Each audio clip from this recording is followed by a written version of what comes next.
déposé un recours au niveau du Conseil d'État. Et à notre grande surprise, au niveau de la gouvernance, on nous a fait savoir que l'arrêté n'existait pas.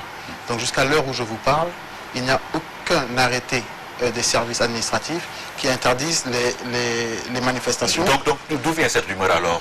Non, mais en fait, soit parce que, vous savez, nous, ce que nous demandons à l'État, c'est d'aller jusqu'au bout. C'est-à-dire que d'interdire les manifestations de manière à ce qu'on puisse faire un recours au niveau du Conseil d'État. Alors, soit l'État a fait un arrêté qu'il garde dans le tiroir, qu'il n'affiche pas, pour pouvoir le sortir au dernier moment, et ça, c'est illégal, soit c'est de la manipulation qui vient de l'État, et ça, c'est de la propagande, et ce sont des méthodes d'un autre âge. En tout cas, nous avons un procès-verbal d'un huissier qui stipule clairement que l'interdiction, il n'y a aucune interdiction jusqu'à l'heure où nous vous parlons de manifester. Donc c'est pour... C'est un peu curieux parce qu'on a entendu le président de la République en personne dire qu'il ne peut pas accepter qu'au moment où le Sénégal s'apprête à accueillir la francophonie, qu'il y ait des manifestations. À sa suite également, on a entendu le ministre de l'Intérieur dire que les forces de l'ordre ont d'autres choses à faire que d'encadrer des manifestations. Écoutez, là, c'est une interdiction de fait. Mais écoutez, le président de la République, dans la même phrase, dit qu'il ne peut pas, que l'interdiction ne relève pas de sa compétence. Et dans la même phrase, il dit que c'est lui qui a donné des orientations pour qu'on interdise les marches. Ça veut dire qu'il se contredit. Alors à quel moment le président nous dit la vérité? C'est ça la première question. L'autre question, c'est de se dire que aujourd'hui, vous avez emprunté 57 milliards pour organiser un sommet de la francophonie, un sommet de la honte avec notre argent. Et vous nous dites que nous ne pouvons pas manifester notre mécontentement par rapport à l'utilisation de cet argent, alors que c'est notre argent. Ça, c'est du despotisme. Ça, il faut que ces méthodes-là cessent. Soit nous sommes dans un pays démocratique et nous avons le droit de manifester lorsque nous ne sommes pas d'accord, parce que cet argent-là, on va le rembourser. Et je vous rappelle que 57 milliards, c'est dépensé dans un sommet qui va durer 2 jours, alors que nos pompiers n'ont même pas un hélicoptère. Le village de Thiel à Linguère n'ont jamais vu d'électricité de leur vie. Les étudiants, les bacheliers n'ont pas d'orientation. Vous pensez que les priorités sont ailleurs? Mais absolument, les priorités sont ailleurs. Dès que vous sortez dans la rue, vous savez que les priorités sont ailleurs. Même si aujourd'hui il y a cette mise en scène, parce que c'est toute une mise en scène. On nettoie Dakar, on la rend propre pour recevoir des dictateurs qui ont du sang sur les mains. On ne peut pas aujourd'hui faire des honneurs à des gens comme Sassou Nguesso qui ont des centaines de milliers de morts sur les mains, des dictatures héréditaires comme Bongo fils et Adema fils qui vont être accueillis ici à Dakar avec tous les honneurs. Ça, c'est une honte pour le Sénégal. C'est une honte pour tous les citoyens sénégalais et tous ceux qui pensent se battre pour la démocratie. Et la francophonie prône la démocratie et le dialogue des cultures. Alors que c'est eux qui reconnaissaient l'élection de Paul Biya au Cameroun. C'est eux qui sont empressés de reconnaître l'élection de Eyadema fils au Togo. Et ça, c'est pas dans l'intérêt de l'Afrique, c'est dans l'intérêt de l'Élysée et de la cellule africaine de l'Élysée. Et c'est pour ça qu'il est important que nous portions la contradiction par rapport à ce sommet, que nous éclairions les Sénégalais sur cette supercherie et sur ce gaspillage qui ne dit pas son nom. Oui, aujourd'hui, vous criez haro sur les autorités en place, mais l'organisation d'une manifestation de cette envergure n'est pas une première au Sénégal. Le Sénégal a eu à organiser d'autres sommets. Le sommet de la francophonie a été organisé ici au Sénégal. L'OCI a été organisé à 2 reprises. Qu'est-ce que vous reprochez concrètement à Macky Sall et à son gouvernement? Mais pendant le sommet de l'OCI, nous nous sommes insurgés contre les dépenses qui ont été faites pour une semaine de réunion. C'est le passé. C'est un combat d'avant-garde que vous êtes en train de mener. Là. Non, je ne sais pas si c'est un combat d'avant-garde, c'est un combat pour la liberté. Aujourd'hui, le Sénégal n'est pas un pays libre. Combat perdu d'avance. Pourquoi? Perdu pour vous, pour ceux qui refusent de se battre, mais pas pour nous. Nous avons un objectif, c'est l'indépendance totale de ce pays, une souveraineté qui soit réelle.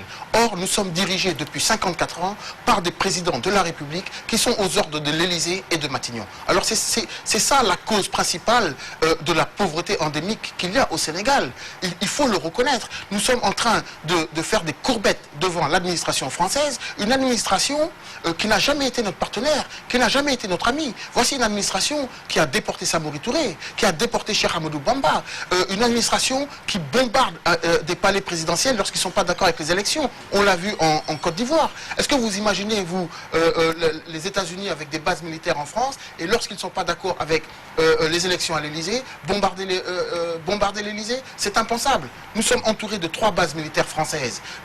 La France nous dicte toutes les politiques économiques, culturelles, sociales que nous avons. Mais osons la dignité. Prenons notre liberté. Ce n'est pas à eux de nous dire, parce qu'il y a des colloques qui sont en train d'être faits, et ils sont en train de mettre en place les politiques culturelles en Afrique noire.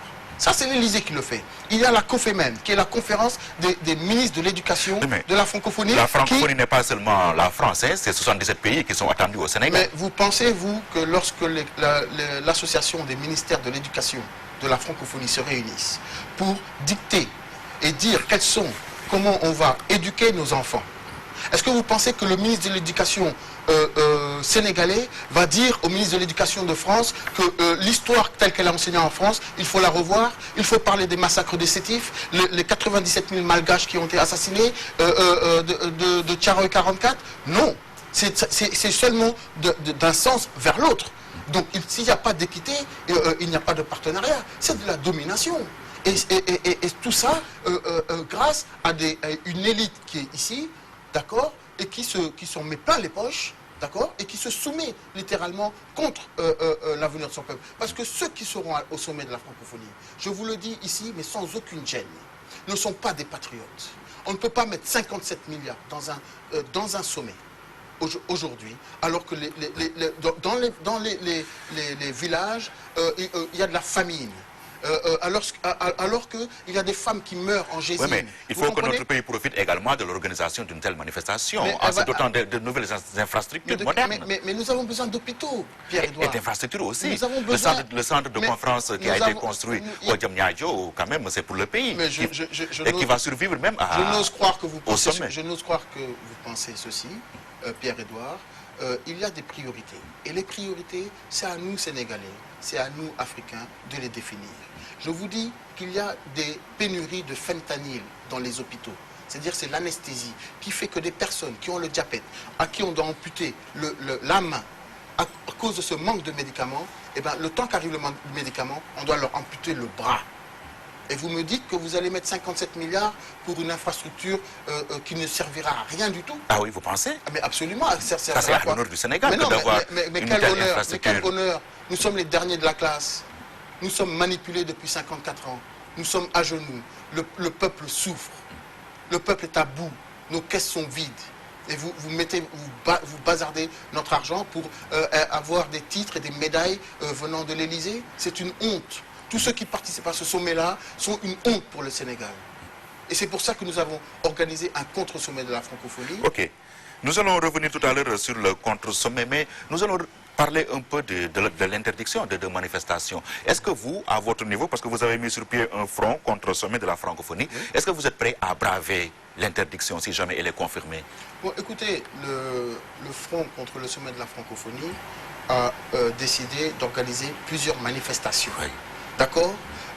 Nous avons déposé une lettre d'information au niveau de la préfecture. Nous serons entendus, je crois, lundi. Donc, étant donné qu'il n'y a pas, comme je vous l'ai dit, d'arrêté officiel qui interdise une quelconque manifestation, il n'y a pas lieu de braver quoi que ce soit, puisque nous allons tenir nos manifestations, puisque rien ne l'interdit. C'est pas parce que le président fait des déclarations contradictoires, non. Le Sénégal, il y a des actes administratifs qui doivent être posés. Il n'y a pas d'arrêté.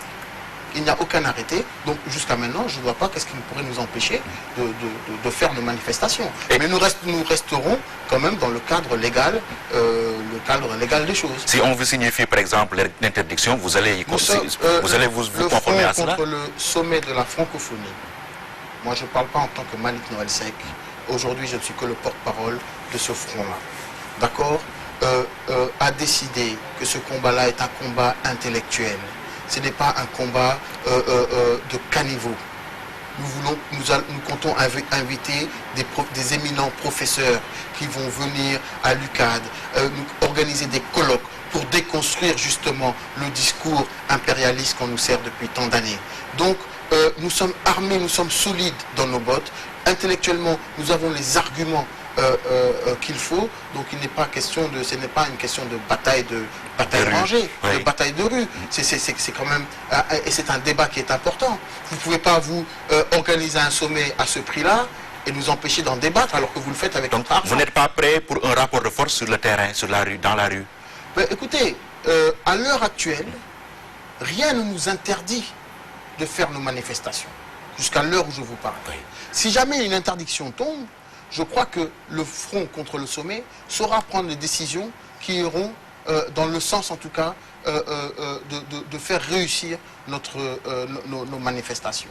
Hein? Mais aujourd'hui, je ne suis que le porte-parole, et comme je vous le dis, nous respecterons, en tout cas, nous respecterons les décisions, et nous allons nous conformer à la loi, parce que ce n'est pas un combat de charretier, cette histoire de francophonie. Il faut que les Sénégalais sachent qui les dirige, pourquoi ils font ça, quel est l'intérêt pour le Sénégal que d'être dans la francophonie. Aujourd'hui, c'est un instrument qui sert la France-Afrique, qui permet aujourd'hui, ils peuvent invalider des élections. Ce n'est plus la promotion linguistique. Alors quand il y a eu cette fausse décolonisation, cette fausse indépendance. Non, c'est important. Il y a un volet culturel, mais le volet et même économique. Mais c'est ça le camouflage. La France a fait semblant de partir. Elle n'est jamais partie. Hein? Elle était obligée de trouver un subterfuge parce qu'elle avait la pression des Américains et des Russes. Là, je vous renvoie à la charte de l'Atlantique, etc., qui fait que elle devait trouver les voies et moyens pour faire semblant de partir. Et ils ont inventé la décolonisation, l'africanisation des cadres, hein, où on remplace les Toubas par des nègres formés à la sauce française. C'est ça qui s'est passé. Et aujourd'hui, jusqu'à maintenant, c'est eux qui nous dirigent depuis 54 ans. Et résultat des courses, nous sommes les derniers de la classe. Alors une stratégie, une coopération qui dure depuis 50 ans et qui nous empêche d'avoir de l'électricité à Linguère, eh bien, c'est une stratégie qui mène à l'échec. Ça, c'est pas la faute de la France. S'il n'y a pas d'électricité à Linguère, c'est pas la faute de François Hollande. Mais c'est la faute, c'est la faute de cette soi-disant élite qui nous dirige contre son propre peuple. Nous avons aussi des gens qui ne travaillent pas pour les Sénégalais. Il faut que les Sénégalais le sachent. On ne peut pas, au bout de 50 ans de coopération, nous sommes de plus... Chaque année, on perd une place dans les classements. Mais pourquoi on ne choisit pas une autre stratégie? Là, on en gagne. Hein? Le dernier classement de Doing Business, le Sénégal a fait un bond de 10 places. Ah oui, ben on va, bravo. Ah, mais voilà. Bravo. Soyons objectifs. Un bond de 10 places. Mais ça, c'est le monde des chiffres, monsieur Pierre-Édouard Faye. Hein? C'est le monde légal. Moi, je vous parle du pays réel.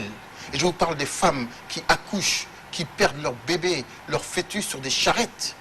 C'est ça la réalité du pays. Doing Business, allez en parler à l'Abgar. Allez en parler à Nguer Malal. Allez parler du doing de votre classement de je ne sais quoi aux paysans qui se trouvent à Samiabal. Il y a une réalité qui est ici, c'est que nous mourrons à petit feu. Nous allons droit vers le mur. Et ça, c'est de la faute de nos dirigeants. Et il y a une responsabilité qui incombe aux populations. Il faut se débarrasser de cette classe politique. Aujourd'hui, il n'y a qu'une seule voie qui peut nous permettre de nous développer, c'est la liberté. Ce ne sont pas les partis politiques comme on voit à droite et à gauche. On nous fait croire que nous sommes dans une démocratie parce qu'il y a des partis politiques qui sont là, qui vont aux élections et qu'on a notre petite carte d'électeur et qu'on vote. Alors que tous, après, ils vont se mettre à genoux à l'ambassade de France, qui nous impose Total, qui nous impose une autoroute, qui nous impose un PSE. Et pendant ce temps-là, des familles entières crèvent de faim. En termes clairs, Marie-Noël, vous voulez réinventer la roue. On réinvente rien du tout. Parce que là, mais non, vraiment, écoutez, je vous rappelle que... On a l'impression que votre discours là, c'est un discours utopique. Mais pourquoi utopique? Utopique, ça c'est parce que vous n'avez peut-être pas le courage de vous battre pour votre peuple. Mamadou Dia, quand il a su que la France prenait des décisions sur le franc CFA sans en aviser le Sénégal, a fait un scandale. Un an après, il s'est retrouvé à Kédougou. Sylvanus Olympio. C'est le prix à payer. Sylvanus Olympio a créé une banque nationale pour avoir sa propre monnaie. Une semaine après, il se prenait une balle dans la tête tirée par Eyadema Père, dont on reçoit le fils dans 2 semaines. Donc on ne réinvente pas la roue. Vous pensez que ces gens-là sont morts pourquoi? On ne va pas tourner une page qu'on n'a Oui, jamais... parce qu'ils menaient un combat perdu d'avance. Mais pourquoi comme perdre... vous êtes en train de le faire. Mais pourquoi êtes-vous si défaitiste?